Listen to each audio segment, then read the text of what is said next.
honestly, I cannot tell you what we talked about for like 2 hours. We were on the roadside and I had no memory of it. And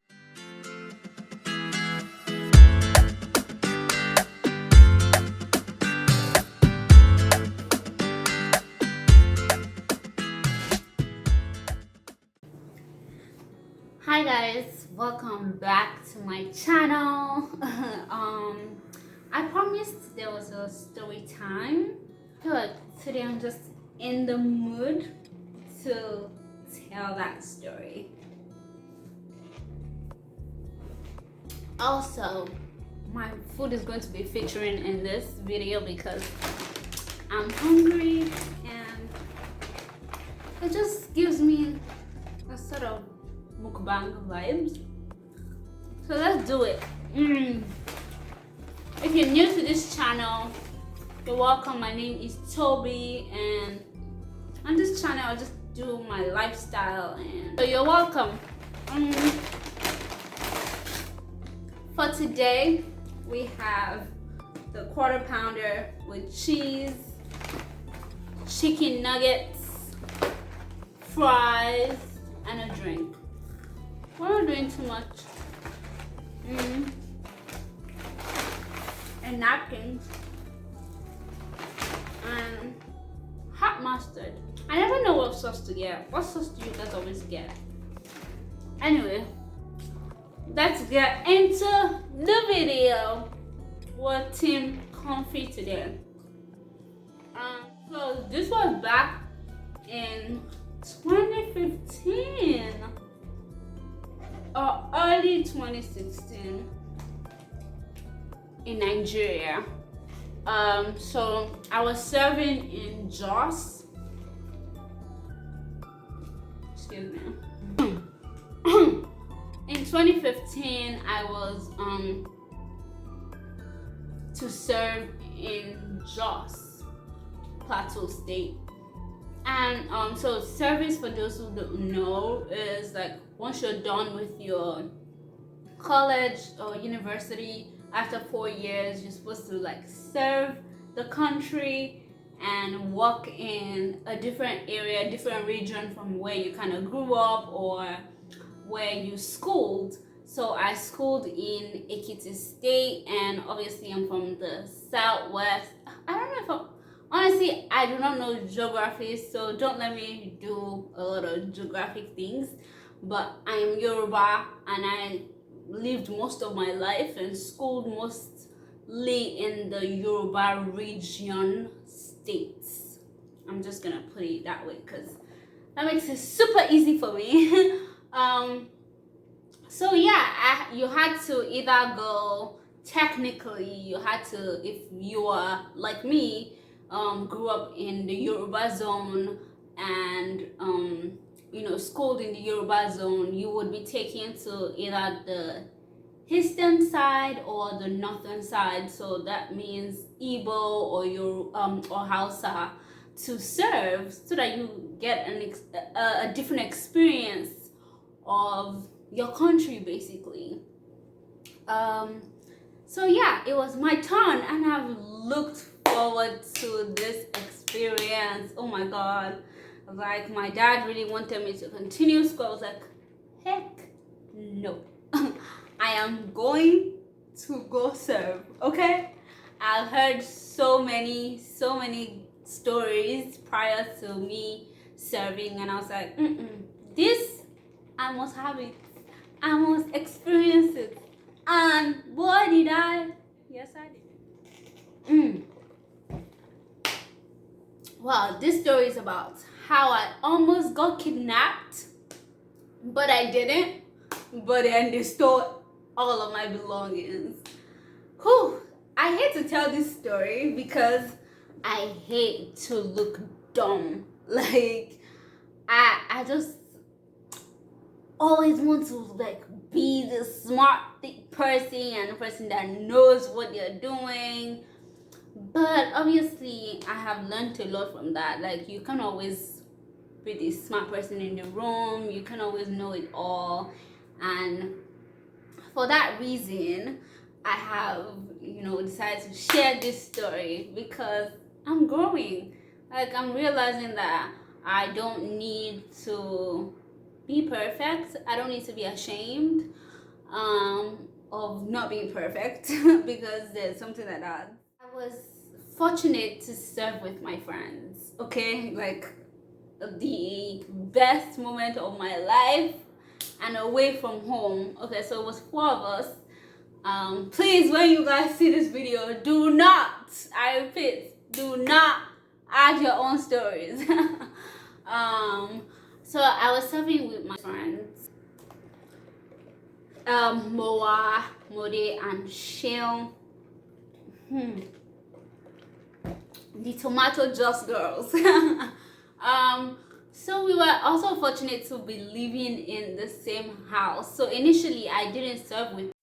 Hey guys, editing me here. I just wanted to say that before you actually go serve, you go to a camp where they train everybody and put them together, and you have a whole different experience. This is actually the main experience of the National Youth Service Corps. I hope I said that right. The every other one after that is just the main part, but the most interesting part of it is the camp, which I didn't do with them, which I did in Adamawa. Actually, I was moved again. I was supposed to go to Adamawa, but because of the insurgency in the country, I was moved to Taraba State so that we were safe. Okay, let's get back to the video.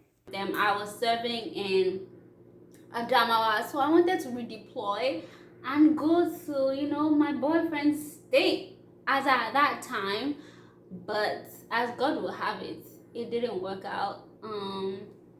So I couldn't serve with him. Like, he took me somewhere else. So the other place they took me to was Jos, Plateau State.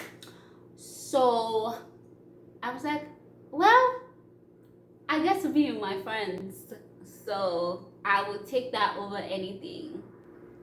So we started to live together. We were all doing our own thing.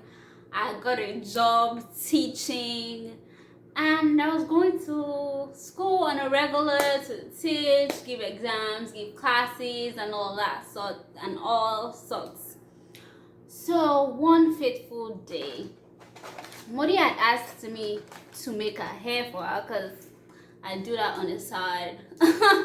She asked me to make her hair, and I was like, okay, cool. What? When I get back from work, like, I can totally do it for you. So when I was done working that day, I was in a rush. I was eager. I was like, let me you can help Modi do her hair. So I was rushing from work. I was like, I need to go help Modi do her hair, and excited about it because this was my first time ever fixing hair, and I've never done it before. So I was happy to use that as practice, to improve on that talent of mine. Would I say it's a talent? Anyway, so this is how the story began. From school, I pick up on a good day. I get one keke to take me straight home. On a regular day, not so good day, I get at least 2 or 3 to take me home.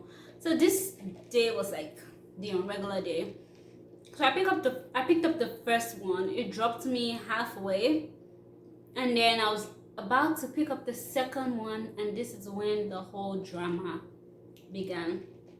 I said almost kidnapped because if they wanted to kidnap me that day, easily they would have kidnapped me, like, because when you hear the story, you'll be like, oh my stupid girl. I was so stupid, and that's why I feel very ashamed about telling this story. But you live, you learn. So I got from the bus stop, from the keke stop. Well, I'll call it bus stop too. From the keke stop where I was dropped off, I kind of walked up a little bit to a safe place for me to cross the road and then go to the next keke stop that would pick me up and take me home. So as I was about to cross the road, it was kind of a busy day that day. So there was a lot of traffic, like cars were moving non-stop. So I couldn't cross, and there was a lot of people too waiting to cross the road as well. So this guy appeared on my left hand side, and he started talking to me and asking for stuff, and I was like, sorry, I don't know. And he was trying to speak Hausa because obviously I was in the northern state, and they speak Hausa predominantly. And honestly, everybody always thought I was Hausa and pretending to not speak Hausa, and I was like, ọmọ Yorùbá lèmi o. But anyway, it was trying to speak Hausa to me, and I was like, sorry, I don't understand. Then I moved away, and then another guy appeared on my right side, and then that guy was like, oh, that guy was trying to talk to you, right? Like asking for, I'm like, yeah, like it was asking for something that I don't know about.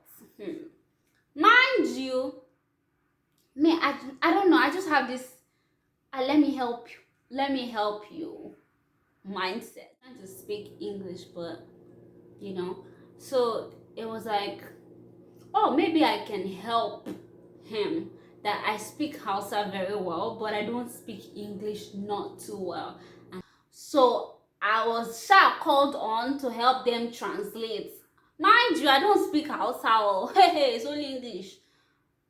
So I don't know how I got in the mix of it. I was there. So I was helping to stupidly translate, and that's how I got in the freaking mix, y'all. Crazy people, be on the watch out. They're always two, they know each other. That's why they try to put me in the middle. So obviously the guy on my left could not speak, could speak Hausa and English, I think. And then the guy on my right was like, oh, I can speak Hausa but not English very well, so you will help me translate or something. I was in the freaking mix. Honestly, I don't even know. I can't tell you. This was like a long time ago. Like I said, 2016, about 5-6 years ago. So I was in the mix as the translator. So he started talking and saying a lot of stuff. Like I was like, what's happening? I actually remember it said I was a youth service member without me pointing out or me dressing like one, because we had a uniform, but I wasn't dressed like one. There was nothing indicating I was one. So I don't know. I guess that was what intrigued me to stay again. I just remembered this while I was editing.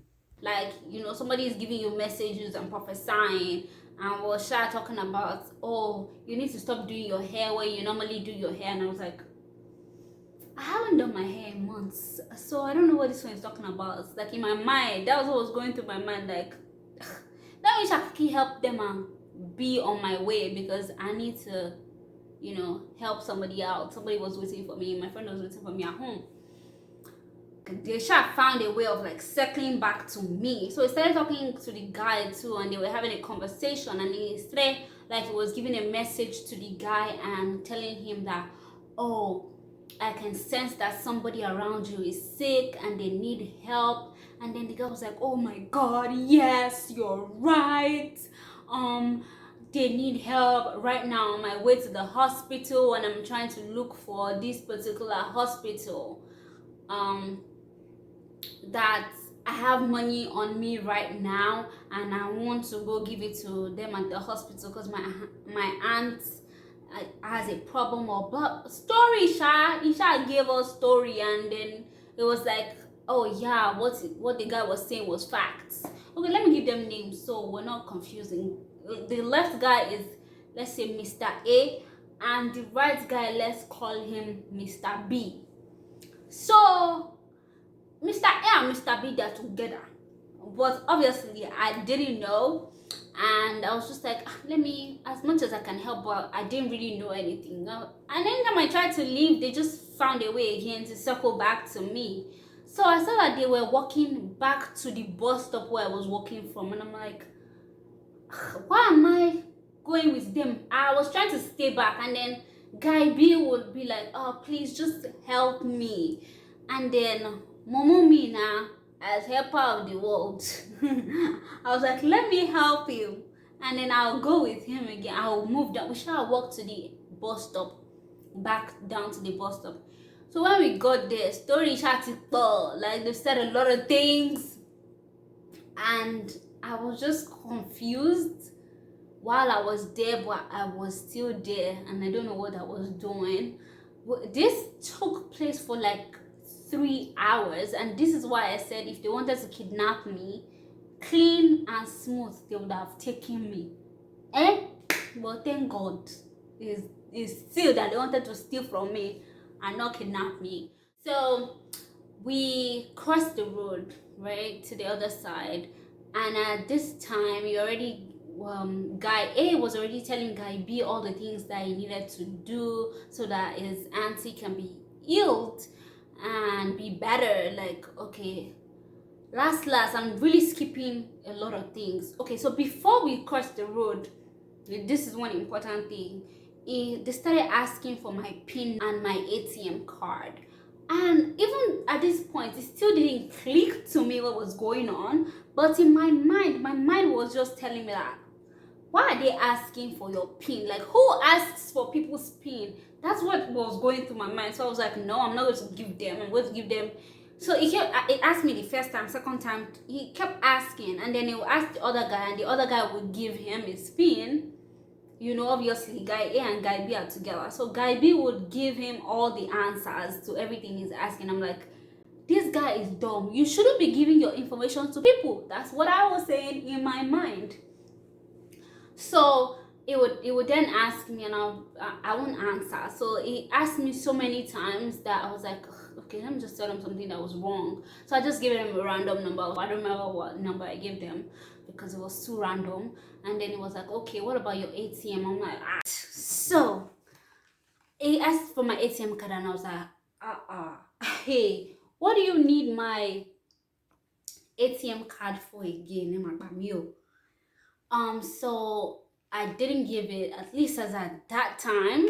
So we finally crossed over to the other side, and then it was still, telling the guy a bunch of repeated stuff. I don't know. I was just distracted. I was just there, Sha. He was talking to the guy. So whatever I said to the guy, and the guy, if he agrees, it feels as if it's going to prompt me to agree to do whatever they wanted me to do, which kind of worked, at least in my opinion. He started telling the guy that, okay, this is what you need to do so that your aunt can feel better and can get well and all of that. So he told him that you have to walk down. So this was about like a good 10-20 minutes back and forth walk, and it was like, go there on when you get to that place, like, are you a Christian or a Muslim? And it was like, I think he said it was a Muslim, and then he was like, read maybe your favorite part of the Quran, or like a famous Quranic quote when you get there, and then come back. So the guy left. While the guy left, he started talking about friends with me, and was like, oh, don't trust your friends. Honestly, I think Mode can say it well, because I don't think she ever forgot that line. Or something about like, I have enemies. Also, like, maybe I have like 5 enemies, and I'm like, oh my God, like, do you want to know? If you want to know, like, keep waiting. And I don't know if I was trying to figure out my enemies too, because guys, this is funny now, but as when it was happening, hey, funny where I wasn't even taking it lightly at all. So the guy, he kept having that conversation with me, just to keep me there. And obviously, the guy already, before the guy left, he told the guy to give us everything that was with him. So he handed me an handkerchief, I remember that, and all the things that he had, like his phone, all of that. He shall give it to me. So I was the one holding on to it. So the guy was like, "Oh, give it to her so that you know that I'm not going to take your stuff away," or something like that. So I was with it. I was like, I cannot go anywhere with someone else's belongings. So that held me there again. But by this time, we were already like almost 3 hours in, when I should have been home relaxing or making somebody's hair or doing whatever. We were still there. And my friends didn't look for me. Chai. They're like, they not even think, hey, Toby is late today, or she's never late. What's going on? Let us call her. They did not think. Anyway, so the guy came back and we handed him his stuff back. And then he was like, "It's your turn to go." Hey, I'm like, "Hey, Jesus." So at this point, honestly, I already lost my memory because I still don't think I would do this. I still feel like I was being jazzed. So it was like, this time you need to hand us all of your things. So I just removed my bag that had literally all of my things, my money, my ATM, my ID, everything, my phone, all of that was in my purse. And honestly, that week we literally just got paid. So I had money. So I put everything, I gave them my whole bag. They were not even kind enough. I'm a year, they knew. We don't get them. They were kind enough to give me my bag back, and they were like, "No, don't give us your bag. Like, just bring out all your essential things." At this point, honestly, I was not thinking anymore. Like, I, I mean, there was still a part of me that was like, an inner voice that was telling me not to do certain things. But at that moment, I was just like, okay, give them. I didn't even think strangers anymore. Of course, I already spent like 3 hours with them. They already felt like people I knew. Stupid me. But so they handed me back my bag, and then I brought out my phone, my purse containing my ID, like every of my vital information, and I handed it over to them. And then then I started my journey, my Israelite journey. I started walking. So he told me there's this banner I should walk towards and has a hill. And when I get there, I should go and read Psalm 23. God, I feel so stupid. So me, if I walk though, Jesus. I walked down, and then I got there. I read something. Okay, so before walking down, I had two ATMs. One had my money, like my money. The other had like maybe 3,000 naira. And I was like, let me just, if I lost that money, like, I wasn't thinking if I lost that money to hurt me. I mean, it wouldn't hurt or anything. Like, one thing, I wanted to give them the ATM that had actual money in it. But one thing in my heart was just like, don't give them that. Don't do it. Don't do it. So I didn't give them that one. The one that had money, I didn't give them. I kept it because I've been saving in that one. So I kept that one, and then I handed them everything else. Remember I said that they asked for PIN. So honestly, at this point, I don't even know if I gave them a wrong PIN at first, and then there was a time that I gave them a right PIN. I don't remember. So yeah, I gave them everything along with my transport money, the money that was with me, that was supposed to take me. You remember, I was trying to get the next ride home. So the money that was going to take me home, I also give them all of that. So I give them everything. My bag was empty, just that ATM that I had on me. And then I walked down and got to that hill, and they were like, spend at least 10 minutes before you come back. So I was there, I was reading Psalm 23 on my way down there.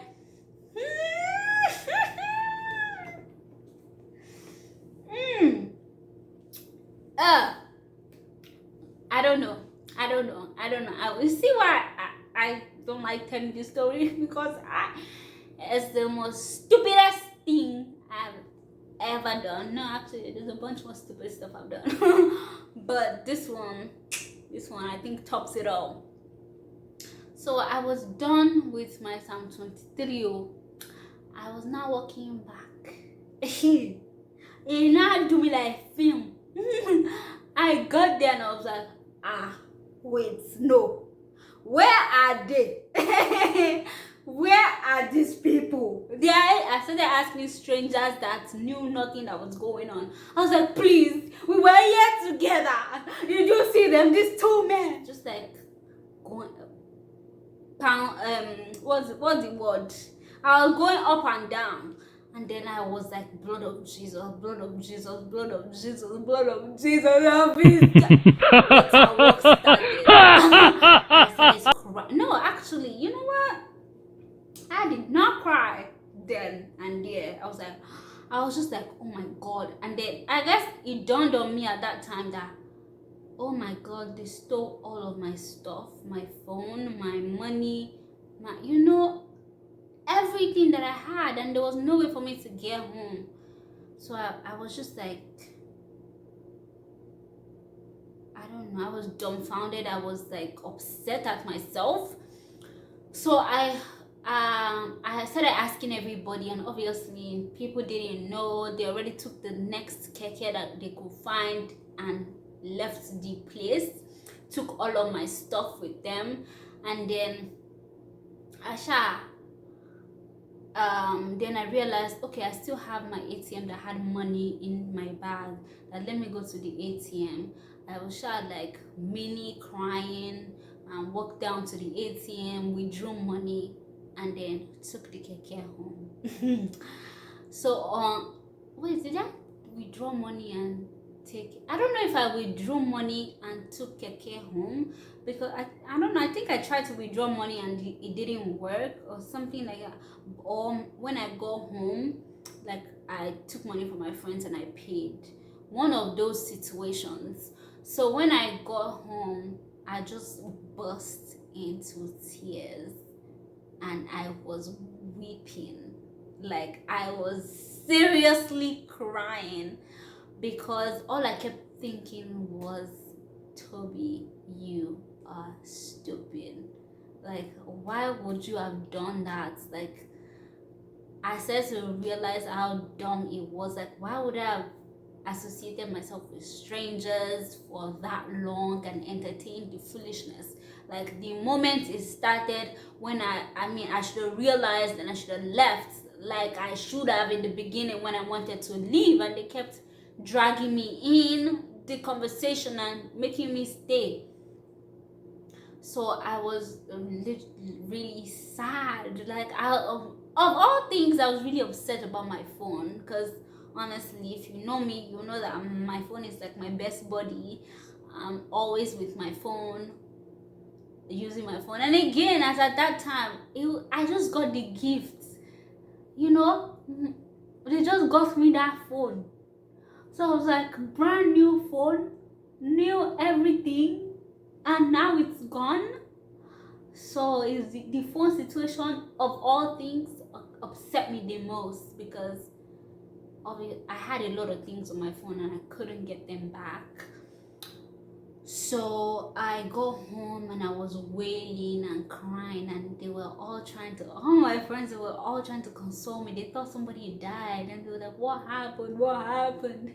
And then I told them what happened, and I was like, you dare not laugh at me.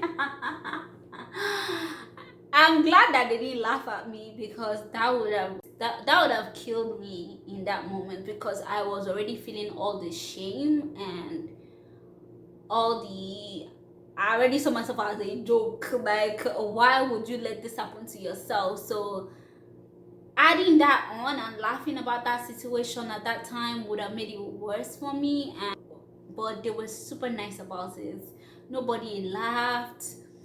They just consoled me and said it wasn't my fault. But they gave me a couple hours. They gave me about like 5 hours for me to call my parents and report and like try to block all my SIM. And so we tried to call my number as well. It was switched off for the longest time. So I kept trying. So after the whole regret that I was already experiencing and shame and all of that, my friends were just very good sports. Although they laughed at me at the end of it all, I learned a very big lesson that honestly I feel like it still lives with me till now, and it's made me very untrusting of people. Like I try not to go anywhere alone. But I'm working on it. I'm definitely working on it. Obviously, I can share the story now, so I feel a lot better about it. But yeah, that's my story, y'all.